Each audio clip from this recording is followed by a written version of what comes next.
আমাদের যুবক ও তরুণ সমাজকে মাদকের ভয়াবহ সবল থেকে দূরে রেখে খেলাধুলার মাধ্যমে একটি সুস্থ সুন্দর ও মানবিক সমাজ গড়ে তোলা, সেটাও আগামীকালকেই আমাদের প্রধানমন্ত্রীর মাধ্যম দিয়ে সেটা করা হবে। আমরা আপনাদের মাধ্যমে আমরা ঝিনাইদহ জেলাকে মাদকমুক্ত, সন্ত্রাসমুক্ত, দুর্নীতিমুক্ত এবং এই যে মোবাইলে জুয়ামুক্ত করার জন্য এবং যুবক সমাজকে খেলার মাঠে আমাদের এই আহ্বান, আমাদের এই উদ্যোগ আরো প্রসারিত করার জন্য আমরা চেষ্টা করছি।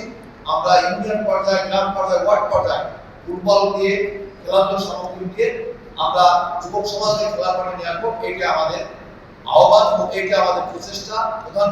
সম্মানিত মিডিয়া সাংবাদিক উপস্থিত সুধীমণ্ডলী, আসসালামু আলাইকুম।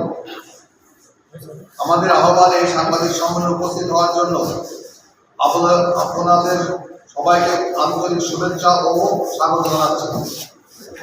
আপনারা অবগত আছেন, চলো যায় খেলা দেখি, মাদককে না বলি।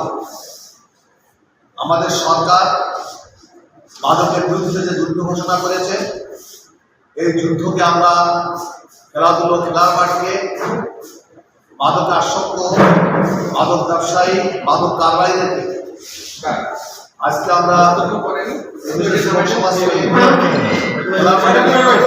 করার উদ্দেশ্যে এই স্লোগানের সামনে দিয়ে গত 26শে জুন শুক্রবার ঝিনাইদহ জেলা পরিষদের উদ্যোগে 8টি শক্তিশালী ফুটবল দল নিয়ে ঝিনাইদহ জেলা পরিষদ প্রশাসক গোল্ড কাপ ফুটবল টুর্নামেন্ট 2026-এর শুভ যাত্রা শুরু হয়েছে। এই আয়োজনের মূল উদ্দেশ্য আমাদের যুবক ও তরুণ সমাজকে মাদকের ভয়াবহ সবল থেকে দূরে রেখে খেলাধুলার মাধ্যমে একটি সুস্থ সুন্দর ও মানবিক সমাজ গড়ে তোলা।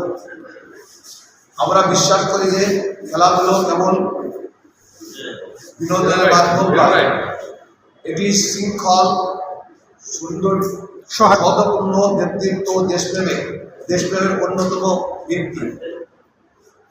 প্রিয় সাংবাদিক বন্ধুরা, আপনারা দেখছেন, আমি বলেছি এই আয়োজনে আমাদের প্রিয় নেতা, আমাদের মাননীয় মন্ত্রী, উনি আমার এই ব্যাপারে সার্বিক সহায়তা করেছেন।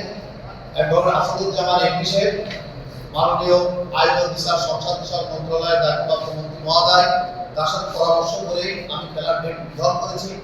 আমি ক্রীড়ামন্ত্রীর সাথে আলোচনা করে খেলার ডেট নির্ধারণ করেছি এবং আমাদের এই খেলাকে তারা দুজনই খুব চমৎকার আয়োজনের ব্যবস্থা করেছে।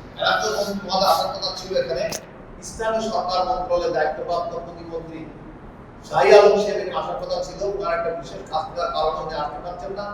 আগামী যে কোনো অনুষ্ঠানে জেলা পরিষদের একটা প্রোগ্রাম উনি আসবেন। ওনারও আন্তরিক ইচ্ছা ছিল এই খেলা আসার। আমাদের এই আজকে আগামী 8 তারিখে খেলা আমার জানা মতে, বোঝা মতে প্রধানমন্ত্রীর দপ্তরকেও আমরা অবগত করেছি। আমরা বাংলাদেশের সমস্ত জেলা পরিষদে আমরা আমাদের দাওয়াত